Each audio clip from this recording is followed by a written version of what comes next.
So we're here filming SIS TV. Really thankful to have Denise Malloy, Chief Belonging Officer of Walmart. Denise just came off the main stage where she delivered a powerhouse keynote, and I have the privilege to ask her just a few questions. So thank you, Denise, for stepping into SIS TV. You're so welcome. Thank you so very much for having me. Thank you. So 3 questions for you. 1, to understand your day-to-day and what you're tasked with at Walmart as a Chief Belonging Officer. Day to day, and what I'm tasked with at Walmart as Chief Belonging Officer. Well, this is month 5, and we're barely beginning month 5. But I am tasked with creating a culture where every associate at Walmart plays a role in committing, in building and sustaining a rich culture of belonging. And so people ask, like, what is belonging? But belonging is the output of diversity, equity, and inclusion gotten right. So it's where every associate feels valued, they feel heard, and they can bring their authentic selves to work and then thrive in the Walmart environment. So it's pretty important work, around including every single associate in what we do. So I'm responsible for not building a big program office where we create initiatives that the business must implement, but I'm really responsible for enabling our business to achieve their goals and empowering our associates to enable the business. And if I get those things right, I think Walmart will be pretty successful. That's exceptional. Thank you for that. What drove you personally to this role and to this work? What drove me to this role and to this work? What's so funny is I don't think at any point I was driven to this work. And nor would I say driven to this role. I really believe in things happening organically. And since, I started my career at Xerox, where back in the day, I thought Xerox was ahead of its time, where they had a really rich culture of diversity and inclusion. And I think about, for 12 years, never having heard a race discussion. I thought, this was my first job out of college, so I thought every corporation in the world operated like Xerox. And so I learned that, that we had more in common than that we do differences. I learned that when there's a unified vision and mission and team, that nothing was impossible to the team. I learned that it was better winning together than that it was winning, isolated and as an individual. And so I brought all of these things with me into my professional career, and it just became a part of who I am. Right. You had to have a mentee if you had a mentor. Right. And so subsequently, everyone was attached to someone, and you were in a constant state of learning and evolution and continuous improvement.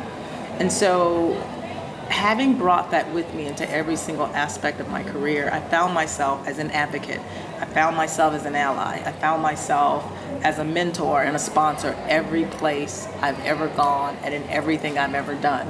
And so when I think about being driven to the work, I would have to credit Xerox for that genesis. But thereafter, it was as natural as walking. It was as natural as breathing air. And so continuing to grow in the space and continuing to make a difference at every company and ensure that everyone around me was able to thrive. And when people didn't have a voice, I became their voice. When I was asked, at Johnson Controls to take on this role and to do this work, it was somewhat organic and natural. I didn't feel driven towards it. It was just, I chuckled at the opportunity to do what I love and to do what I do and to get paid for it, because I'd never been paid for it. So I'd been doing it my entire career without a paycheck.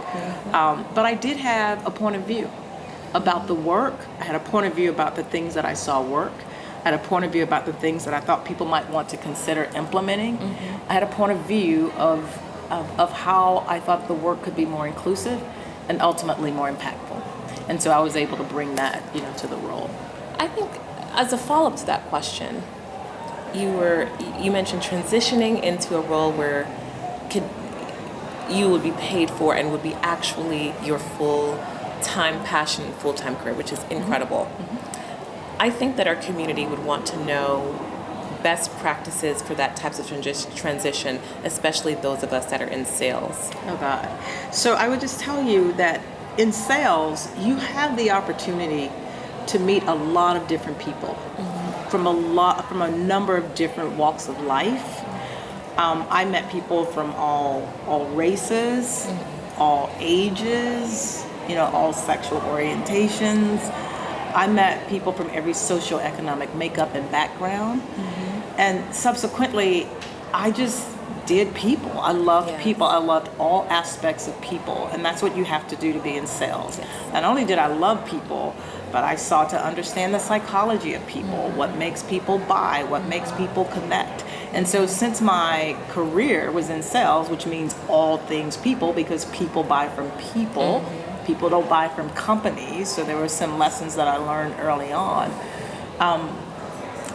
The transition was somewhat organic. It was somewhat natural because I was going from one level of being in service to people to help make their companies operate better, to being in service to people to help their careers and their development work better so that they could thrive and continue to grow and experience success in their careers. So it was a really nice parlay into the diversity space, but also the value and the benefit of understanding business, understanding business value, and how we must add value to a business, how you must understand the business, how you must be embedded in the business, deep, wide relationships across the business if you want to be successful. All of that translated so perfectly into the DEI world when you start to think about having measurable impact. So it was just a really easy, if you will, transfer of, I think, key competencies that are critical to success in business, in sales, to the belonging, diversity, equity, and inclusion space. That's a really incredible transition. Thank you so much. I think our audience really are curious about this, especially because, to your point, sales is a person-to-person business, and the way that you were able to bring that into your diversity inclusion work is so powerful. And so one of our own moving into a different space, so to speak. But I'm sure once a salesperson, always a salesperson. So, Denise, you've been incredible. You've been incredible. Well, thank you. Thank you so much for speaking to us today. Well, listen, you're so welcome. It's my joy to see all of these amazing sisters in sales. And as I look across the audience, I saw so many. I saw every race. I saw every demographic represented here. I saw men. I saw women of every background. I saw women of every age. And people, men of every age in the room. So I think your reach has been pretty incredible. Thank you. And I think, there's just a great need out there for validation in this space, because I was in this space and there were never a lot of professional African Americans in sales or African Americans in professional sales, right? So as you look over the years, there have been some, but not as many as I think that there could be, because people don't understand the art of the possible. So I think what you're doing in this platform that you're building, say, listen, come and try a career in sales, and I assure you, you'll be rewarded. You'll have the opportunity to grow. You'll have the opportunity to have impact and to build this rich community. I salute you, I applaud you, and I look forward to what you will do in the years to come. Thank you, Denise. Thank you for sitting with us. You're so welcome. Thank you.